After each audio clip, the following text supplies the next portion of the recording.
ایک ایسی دنیا جہاں نہ کوئی انسان جا سکا، نہ کوئی جانور، نہ کوئی پرندہ، جہاں ہوا بھی سرگوشیوں میں چلتی ہے، جہاں وقت ساکت اور حقیقت دھند میں لپٹی ہوئی ہے۔ یہ ہے کوہ کاف، ایک پہاڑ نہیں بلکہ رازوں کا ایک دروازہ۔ صدیوں سے انسان اس کے بارے میں سنتا آیا ہے مگر کوئی اسے چھو نہ سکا۔ کہا جاتا ہے یہاں بسنے والے ہیں وہ جنہیں ہم افسانہ سمجھ بیٹھے ہیں، جنات، دیو، پریاں اور وہ مخلوقات جن کا ذکر صرف قدیم کتابوں میں ملتا ہے۔ کیا یہ مقام صرف تخیل ہے یا واقعی کوئی کاف ہے، یا کاف میں چھپی ہے کوئی شے، وہ کوئی دنیا جہاں قدرت نے اپنے سب سے بڑے راز دفن کر رکھے ہیں؟ آج ہم چلیں گے اس سفر پر جہاں حقیقت افسانہ بن جاتی ہے اور افسانہ حقیقت کا روپ دھار لیتا ہے۔ تیار ہو جائیے کیونکہ آپ داخل ہونے والے ہیں ایک ایسی سرزمین میں جہاں انسان کی رسائی کا نہیں ہے۔ یہ ہے کوہ کاف کا پر اسرار، جہاں افسانوی پہاڑ جبل کاف، جسے ہم کبھی محض ایک کہانی سمجھتے تھے، در حقیقت واقعی موجود ہے۔ آپ حیران رہ جائیں گے جب آپ نبی کریم صلی اللہ علیہ وسلم کی حدیث سنیں گے۔ جب ذوالقرنین جبل کاف تک پہنچے تو وہ یہ دیکھ کر حیران رہ گئے کہ یہ خالص سب سے قیمتی پتھر سے بنا ہوا ہے۔ البتہ کہا جاتا ہے کہ دیو ہیکل مخلوقات جیسی جنات اور نامعلوم مخلوق اس پر اسرار پہاڑ کے پیچھے رہتی ہیں۔ کچھ علماء یہاں تک کہتے ہیں کہ یاجوج اور ماجوج یہیں قید ہیں اور وہ قیامت کے قریب دنیا میں ظاہر ہوں گے۔ کیا یہ ممکن ہے کہ تیزی سے بڑھتی ہوئی افواہوں کی خبریں اور خلائی مخلوق کی نموداریاں، حتیٰ کہ وہ واقعات بھی جو امریکی فضائیہ نے شیئر کی ہیں، در حقیقت ان مخلوقات سے جڑی ہوں جو جبل کاف سے تعلق رکھتی ہیں؟ کچھ لوگوں کا کہنا ہے کہ اس پہاڑ پر ایک دروازہ پورٹل موجود ہے اور وہ مخلوقات جنہیں ہم ایلینز سمجھتے ہیں وہ بہت قریب آ چکے ہیں۔ ابن عربی کہتے ہیں کہ آخری زمانے میں انسانیت جنات اور دیگر روحانی مخلوقات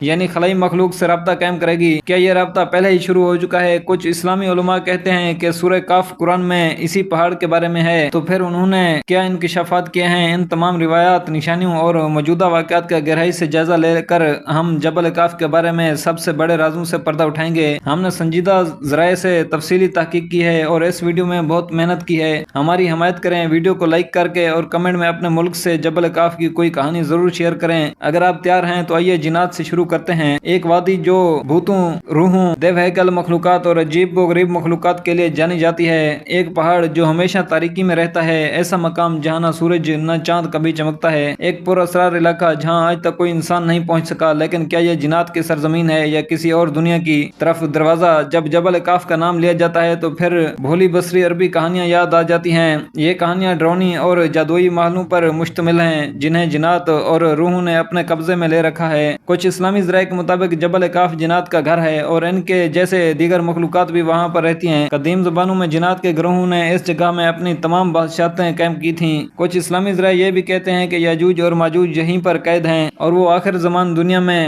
باہر رہیں گے۔ یہ بحث جاری ہے کہ جو عجیب خلائی مخلوقات کی ویڈیوز ہم اکثر سوشل میڈیا پر دیکھتے ہیں، کیا ان کا تعلق ان مخلوقات کی آمد سے ہے؟ بہت سے لوگوں کا ماننا ہے کہ ہم آخری زمانے میں جی رہے ہیں یا یاجوج اور ماجوج جلد ظاہر ہوں گے۔ ایسا لگتا ہے کہ ہم اس صدی میں بہت عجیب روحانی واقعات دیکھنے والے ہیں۔ یہ حقیقت کہ یہ عجیب و غریب مخلوقات جنہیں ہم عام طور پر ایلینز کہتے ہیں، وہ ہمارے دنیا کے ساتھ زیادہ رابطے میں آ رہی ہیں، یہاں تک کہ خبروں میں بھی آ رہے ہیں۔ یہ صرف ایک اتفاق نہیں، ہر دن بہت سی نئی ویڈیوز سوشل میڈیا پر شیئر کی جاتی ہیں۔ امریکہ فضائیہ اور مغربی فوجی انٹیلیجنس ایجنسیاں ان دعووں کی قیادت کر رہے ہیں۔ اسلامی ذرائع میں جنات اور خلائی مخلوقات ایلینز کو عام طور پر الگ مخلوقات کے طور پر دیکھا جاتا ہے۔ البتہ کچھ اسلامی علماء اور محققین یہ تجویز کرتے ہیں کہ جو نامعلوم پرواز کرنے والی اشیاء، یو ایف اوز اور خلائی مخلوقات کے واقعات آج رپورٹ ہو رہے ہیں، وہ دراصل جنات کا اصل کام ہو سکتے ہیں۔ مثال کے طور پر علی رضا دی میر خان تجویز کرتے ہیں یو ایف اوز وہ ٹیکنالوجیز ہو سکتی ہیں جو جنات نے بنائی ہوں، اور ان کے مطابق سلیمان علیہ السلام کے زمانے میں جنات سائنسی اور فنون میں ترقی یافتہ تھے۔ اسی بنیاد پر کچھ لوگ یقین رکھتے ہیں کہ آج جو یو ایف اوز دیکھے جاتے ہیں وہ جنات کی سائنسی ترقی کا نتیجہ ہو سکتے ہیں۔ اسی طرح احمد حلوسی اپنی کتاب روح انسان اور جن میں کہتے ہیں کہ جنات لوگوں کو دھوکہ دینے کے لیے خلائی مخلوق کا روپ دھار سکتے ہیں۔ وہ خبردار کرتے ہیں کہ جنات انسانیت کو گمراہ کرنے کی کوشش کر رہے ہیں۔ اسلام کے